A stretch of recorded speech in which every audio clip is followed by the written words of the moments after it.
इस जेके स्टडी में एक बार आप सभी का फिर से स्वागत है। तो पहले हम आपसे माफ़ी चाहेंगे क्योंकि हमने बड़े दिनों से कोई भी वीडियो आपके सामने नहीं लाई, ना ही कुछ हमने आपके साथ शेयर किया। तो हमें भी घर में कुछ काम था, तो इसीलिए आज हम बड़े दिनों के बाद आपसे मिले हैं। तो आई होप आप सभी अच्छे से होंगे, सेफ होंगे। तो आज हम आपके लिए खुशखबरी लाए हैं कि आज से हम हर एक दिन कुछ इम्पॉर्टेंट एमसीक्यूज़ जो हैं वो आपके साथ शेयर करेंगे, कंप्यूटर के रिलेटेड और जीके के रिलेटेड। आपको हर दिन एक नई वीडियो मिलेगी, तो उसमें आपको कुछ 25 से 30 एमसीक्यू जो हैं वो रोज़ आपको मिलेंगे, जो कि जेके एसएसबी के किसी भी एग्ज़ामिनेशन के लिए बहुत इम्पॉर्टेंट होंगी। तो किसी भी इम्तिहान के लिए, चाहे वो एसआई का हो, जूनियर असिस्टेंट का, फाइनेंस अकाउंट असिस्टेंट का, या बाकी कोई भी एग्ज़ाम हो, ये हम जो भी कुछ एमसीक्यूज़ पढ़ेंगे ये हर एक एग्ज़ाम के लिए इम्पॉर्टेंट है। ना ही स्टेट लेवल बल्कि नेशनल लेवल के लिए भी आपके एमसीक्यू जो होंगे वो इम्पॉर्टेंट होंगे। चाहे वो केस का पेपर हो, यूजीसी नेट का पेपर हो, या फिर बाकी कोई भी एग्ज़ाम हो, उसके लिए ये इम्पॉर्टेंट होंगे। ठीक है, तो अपने टॉपिक पे चलते हैं। तो आज हम सबसे पहले जो स्टार्ट करेंगे, आज हम पढ़ेंगे जीके। ठीक है, जीके पे ये हमारी आज पहली वीडियो होगी। तो आज हम आपके साथ एक नया यूनिट जो लाए हैं जीके का, तो उसमें आज हम पढ़ेंगे इकोसिस्टम। जो इस पे कुछ टॉप एमसीक्यूज़ बनेंगे वो हम आपके साथ शेयर करेंगे। ठीक है, तो ये जितने भी एमसीक्यूज़ हैं ये किसी भी एग्ज़ामिनेशन के लिए बहुत इम्पॉर्टेंट हैं, चाहे वो जेके एसएसबी का हो, या केएस के लिए हो, यूजीसी नेट के लिए, या कोई भी एग्ज़ाम हो उसके लिए ये सभी क्वेश्चन जो है ये इम्पॉर्टेंट हैं। जेके एसएसबी का कोई भी एग्ज़ाम हो, चाहे वो फाइनेंस अकाउंट असिस्टेंट का हो, सब इंस्पेक्टर का, जूनियर असिस्टेंट का, तो ये इम्पॉर्टेंट क्वेश्चंस है, तो आप इनको अच्छे से पढ़ें। तो हमने यहाँ पे डीप से डीप जाके ये क्वेश्चन जो हैं वो निकाले हैं। तो हर एक कैटेगरी के क्वेश्चन आज हमने ये लाए हैं आपके लिए, तो आप इनको आराम से देखिए और ख़ुद भी इनको देखें, वीडियो को पॉज करें, तो इन क्वेश्चंस को आंसर देने की कोशिश करें। ठीक है, तो चलते हैं आगे। This is me SD Sharma. ठीक है, तो आप जो देख रहे हैं अभी, तो ये जेके स्टडी है। ठीक है, आपका अपना चैनल है। तो वीडियो को स्टार्ट करने से पहले मैं आपसे बताना चाहूँगा कि अगर आपने अभी तक हमारा चैनल जो है वो सब्सक्राइब नहीं किया है, चैनल को सब्सक्राइब ज़रूर करें ताकि हमारी हर एक अपडेट आप तक पहुँचे। ठीक है, तो ये एमसीक्यू जो हैं आज हम कुछ 25 to 30 एमसीक्यूज़ पढ़ेंगे। तो इम्पॉर्टेंट एमसीक्यूज़ हैं ये। तो ये एमसीक्यू जो हैं ये किस पे हैं? इकोलॉजी एंड एनवायरनमेंट पे। तो चलते हैं आगे। तो इकोसिस्टम का ही ये पार्ट है। इकोसिस्टम के बाद हम जो आगे वीडियो लाएंगे तो वो किस पे होगी? बायोडाइवर्सिटी पे। ठीक है, तो आप क्वेश्चंस को देखिए, वीडियो को पॉज करें, खुद भी आंसर देने की कोशिश करें, और लास्ट पे आप कमेंट करना कि आपको कितने क्वेश्चन जो है वो यहाँ पे सही हुए। तो पहला क्वेश्चन है, micro organisms is a part of. जो माइक्रो ऑर्गेनिजम्स है ये एक हिस्सा है। किसका हिस्सा है? पहला ऑप्शन है लिविंग कंपोनेंट्स, सेकंड ऑप्शन है नॉन लिविंग कंपोनेंट्स। तो मैं आपको बताऊंगा कि जो माइक्रो ऑर्गेनिजम्स हैं ये एक हिस्सा है लिविंग कंपोनेंट्स का। ठीक है, तो option A is the right answer for question number first. चलते हैं क्वेश्चन नंबर सेकंड पे। Question number second is the Greek word ओआईकेओस, ओकोज मीन्स। ठीक है, जो ग्रीक वर्ड है, ठीक है, ओकोज, तो ये ओकोज जो है ये किसका ग्रीक वर्ड है? इकोलॉजी का। ठीक है, इकोलॉजी जो है वो एक ग्रीक वर्ड से निकली है, जो वर्ड है इकोज। अब यहाँ पे क्वेश्चन पूछा गया है कि इसका मतलब क्या है, तो मैं आपको थोड़ा यहाँ पे एक्सप्लेन कर रहा हूँ क्योंकि आपको आसानी से ये समझ आएगा। ठीक है, तो ग्रीक वर्ड ओकोज से इकोलॉजी वर्ड निकला है, और इसका मतलब क्या है तो ये हम ढूंढेंगे आगे। Option first is ecology, second logos, third option है ना ऑल ऑफ दीज, और लास्ट है नन ऑफ दीज। तो इसका जो सही आंसर है वो है अकोज, जो का जो मीनिंग है वो है लोगोस। Option B is the right answer for this question. Question number third पे चलेंगे। The term ecology is given by, जो इकोलॉजी की टर्म है ये हमें पता होनी चाहिए कि ये किसने दी। तो किसने दी? पहला ऑप्शन है अर्नेस्ट हैकल, सेकंड है चार्ल्स, थर्ड है रॉबर्ट हिल और लास्ट ऑप्शन है नन ऑफ दीज। तो मैं आपको बताऊंगा इसका जो सही आंसर है वो है Ernest Haeckel. Option A is the right answer for this question. आगे चलते हैं अगले क्वेश्चन पे। Question number fourth is the term ecosystem is coined by. ठीक है, इकोसिस्टम की जो टर्म है ये किसने दी? जो ऊपर आप पढ़ रहे थे वो इकोलॉजी पे क्वेश्चन थे, नीचे जो क्वेश्चन है ये इकोसिस्टम का है। ठीक है, तो यहाँ पे आप कंफ्यूज नहीं होना। तो इकोसिस्टम की टर्म किसने दी? पहला ऑप्शन है हैकल 1935, सेकंड ऑप्शन है चार्ल्स 1935, थर्ड ऑप्शन है एजी टेंसली 1935, फोर्थ ऑप्शन है यहाँ पे नन ऑफ दीज। तो आप भी वीडियो को पॉज करें, क्वेश्चन का आंसर देने की कोशिश करें। तो इसका जो सही आंसर है वो है ऑप्शन सी एजी टेंसली 1935। जो इकोसिस्टम टर्म है ये किसने दी है? एजी टेंसली ने। ठीक है, कब? 1935 में। तो इंपॉर्टेंट क्वेश्चन है एग्जाम के लिए, तो आप इसे अच्छे से याद करें। अगला क्वेश्चन है question number fifth. Which one of the following is not living components. जो नीचे चार ऑप्शन है इनमें से आपको बताना है कि कौन सा एक ऑप्शन है, कौन सा एक ऐसा ऑप्शन है जो लिविंग कंपोनेंट्स में नहीं आता है। पहला ऑप्शन है प्लांट, सेकंड है एनिमल, थर्ड है वाटर, फोर्थ है इंसेक्ट्स। तो प्लांट्स जो है ये एक हिस्सा है किसका? लिविंग कंपोनेंट्स का। एनिमल भी है, इंसेक्ट्स भी है। तो अगर हम यहाँ पे देखें तो वाटर जो है ये लिविंग कंपोनेंट्स में नहीं आता है, it is non living component. आगे चलते हैं क्वेश्चन नंबर सिक्स पे। Question number six is a group of members of same species living in an area is called. एक group of members of same species. ठीक है, एक group of members. ठीक है, कुछ मेंबर्स का ग्रुप अगर होता है स्पीशीज का, वो एक जगह पे रहते हैं, तो उससे हम क्या कहते हैं? पहला ऑप्शन है इकोसिस्टम, सेकंड ऑप्शन है पॉपुलेशन, थर्ड ऑप्शन है ऑर्गेनिज्म और लास्ट ऑप्शन जो है वो है नन ऑफ दीज। तो आपने यहाँ पे आंसर देना है कि इसका आंसर जो है वो क्या है। ये क्वेश्चन मैं आप पे छोड़ता हूँ। ठीक है, तो आप इसका आंसर दें, आपको क्या लगता है इसका सही आंसर क्या है, तो मैं कल आपको बताऊंगा इसका सही आंसर क्या था। तो आगे क्वेश्चन है एक जो कुछ अलग ही हिसाब का क्वेश्चन है, आप पढ़े इसे। If dogs, cats, lions are living in same area is called.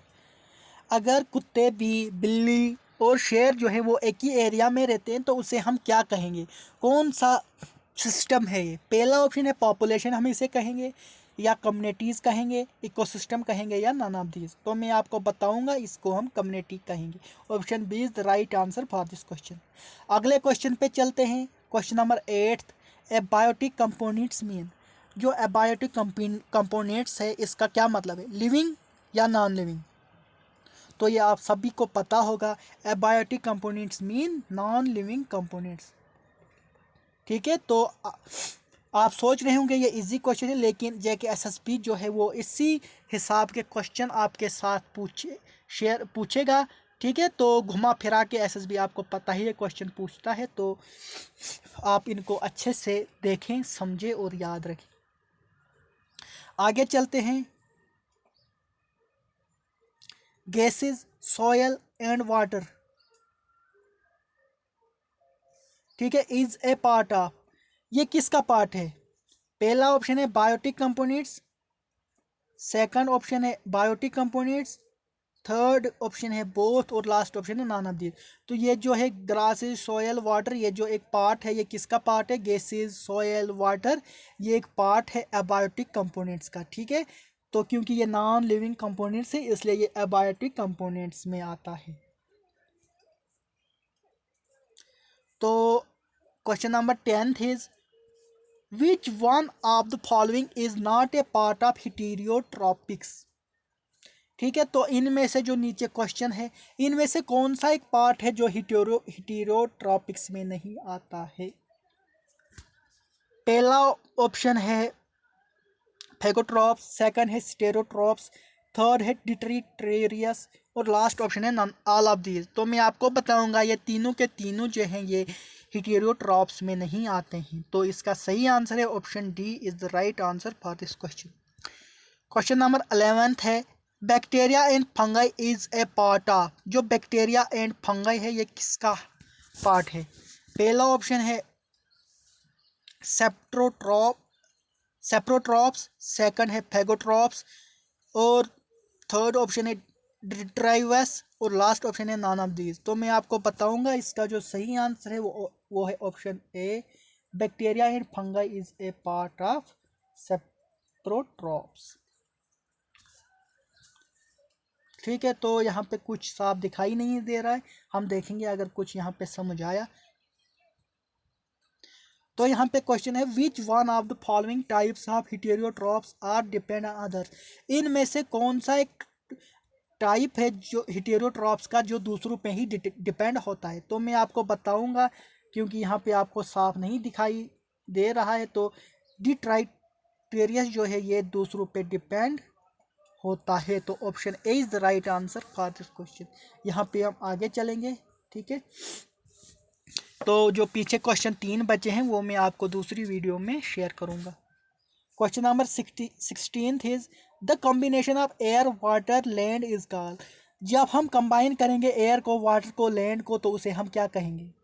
पहला ऑप्शन है बायोस्फीयर, सेकंड है इकोसिस्टम, थर्ड ऑप्शन है बायोटिक कंपोनेंट्स, और लास्ट ऑप्शन है नॉन ऑफ दीज। तो मैं आपको बताऊंगा, जब हम कंबाइन ही नाम लेते हैं एयर, वाटर और लैंड का, तो इसको हम क्या कहते हैं? बायोस्फीयर। ठीक है, the combination of air, water and land is called biosphere.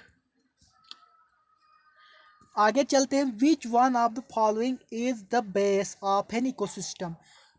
इनमें से कौन सी एक है जिसे हम, जो बेस होती है इकोसिस्टम की, बेस होती है इकोसिस्टम की। ठीक है, तो इसे आप ट्रिपल स्टार लगा लें, क्योंकि ये बहुत इंपॉर्टेंट क्वेश्चन है, एग्जाम में आपको ऐसा क्वेश्चन जो है वो दिखेगा। तो बेस कौन सी होती है इकोसिस्टम की? हर्बीवोर्स है पहला ऑप्शन, सेकंड है प्रोड्यूसर, थर्ड है ऑल ऑफ दीज, और लास्ट ऑप्शन है नॉन ऑफ दीज। तो मैं आपको बताऊंगा कि जो इकोसिस्टम की बेस होती है वो क्या है? वो प्रोड्यूसर है। ठीक है, इकोसिस्टम की बेस जो है वो प्रोड्यूसर होती है। अगले क्वेश्चन पे चलते हैं। अगला क्वेश्चन है question number 18, secondary consumers are called. जो सेकेंडरी कंज्यूमर्स होते हैं, ठीक है, जैसे primary consumer, secondary consumer, tertiary consumers में, तो प्राइमरी सेकेंडरी कंज्यूमर्स का दूसरा नाम उन्हें क्या कहते हैं? ठीक है, तो पहला ऑप्शन है कार्निवर्स, सेकंड है हार्बीवर्स, थर्ड है प्लांट्स, और लास्ट है नॉन ऑफ दीज। तो मैं आपको बताऊंगा, secondary consumers are also called carnivores. Option A is the right answer for this question. तो अगला क्वेश्चन हम देखेंगे यहाँ पे, क्वेश्चन नंबर 19 है ये, decomposers are available in stage. Decomposers जो होते हैं, ठीक है, वो किस स्टेज में अवेलेबल होते हैं? पहला ऑप्शन है प्राइमरी स्टेज, सेकंड है सेकेंडरी स्टेज, थर्ड है प्रोड्यूसर्स, और लास्ट ऑप्शन है all of, in all stages.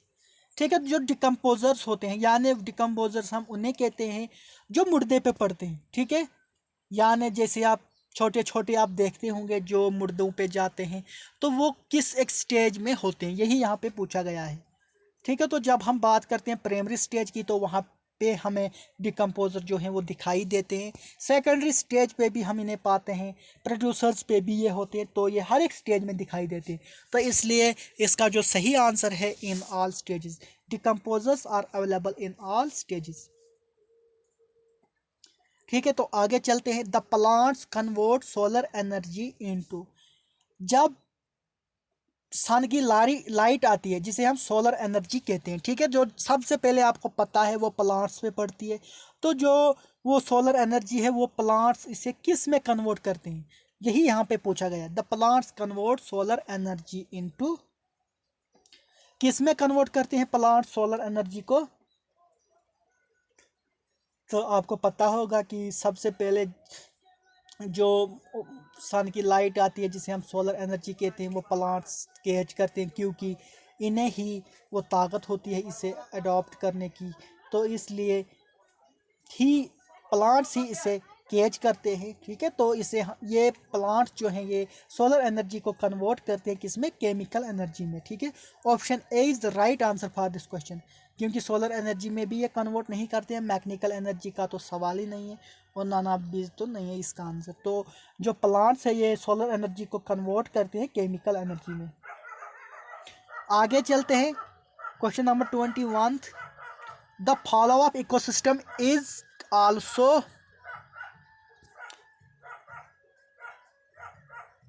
को आप रहने दे, यहाँ पे कुछ मिस्टेक हुई है। दो द फॉलो ऑफ एनर्जी, ठीक है, जो इकोसिस्टम में फॉलो ऑफ एनर्जी है वो क्या होता है।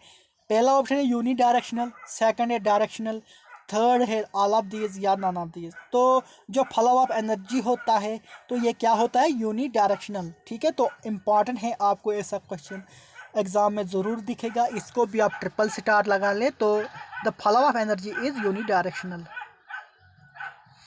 ठीक है। तो आगे चलते हैं, क्वेश्चन नंबर 22 जो है वो है the plants use how much percentage of solar energy.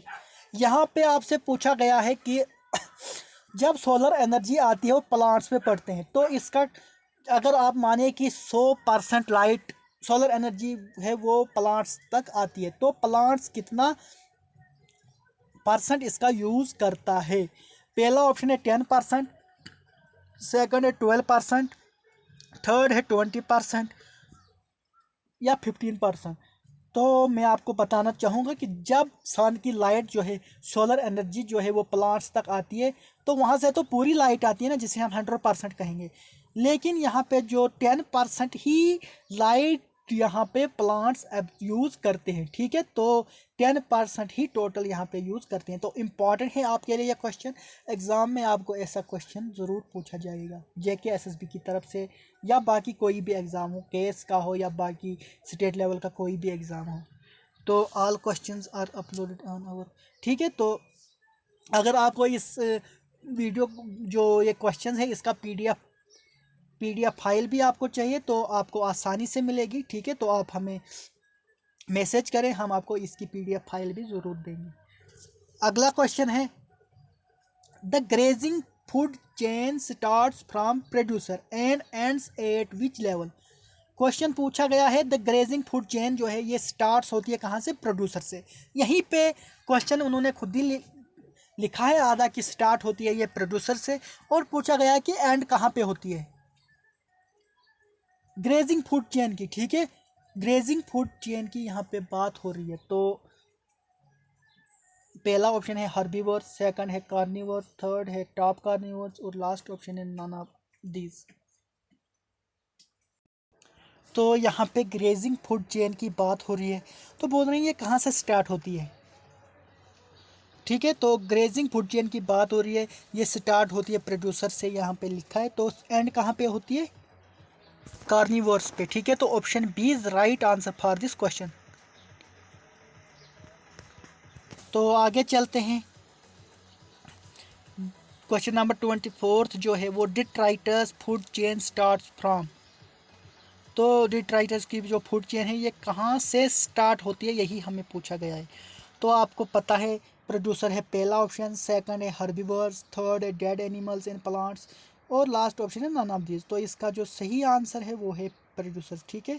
Detritus की जो फूड चेन है वो प्रोड्यूसर से ही स्टार्ट होती है। आगे चलते हैं अगले क्वेश्चन पे, 25 क्वेश्चन जो है the network of interconnected food chain is called.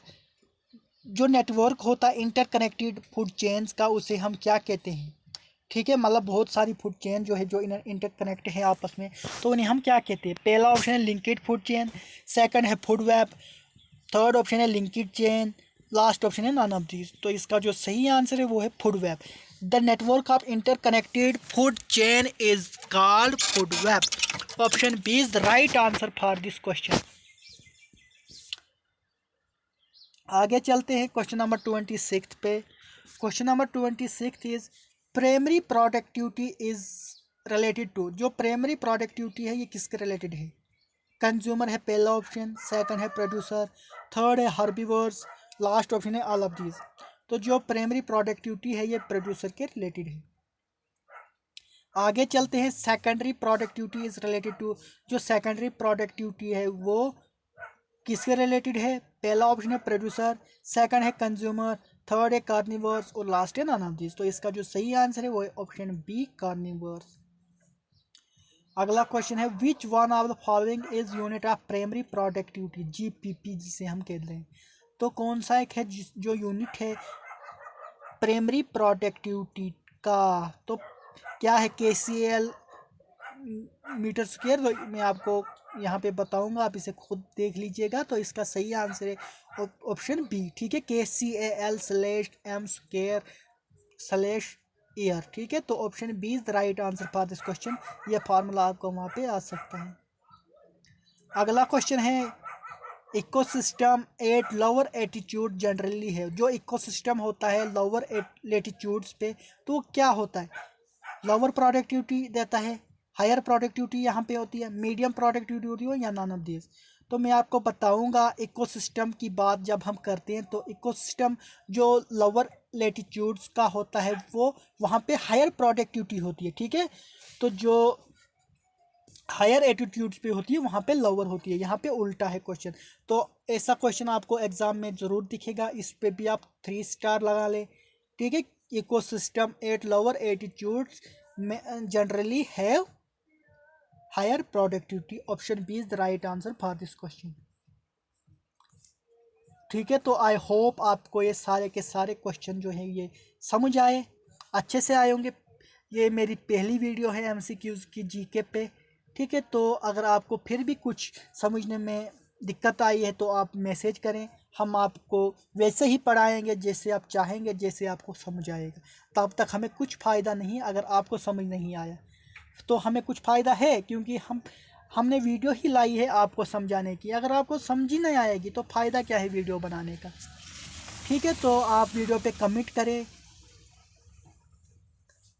इस वीडियो को लाइक करें, शेयर करें, अपने हर एक फ्रेंड तक पहुंचाएं और जाते जाते चैनल को सब्सक्राइब ज़रूर करें। Thank you friend, thank you so much for watching this video.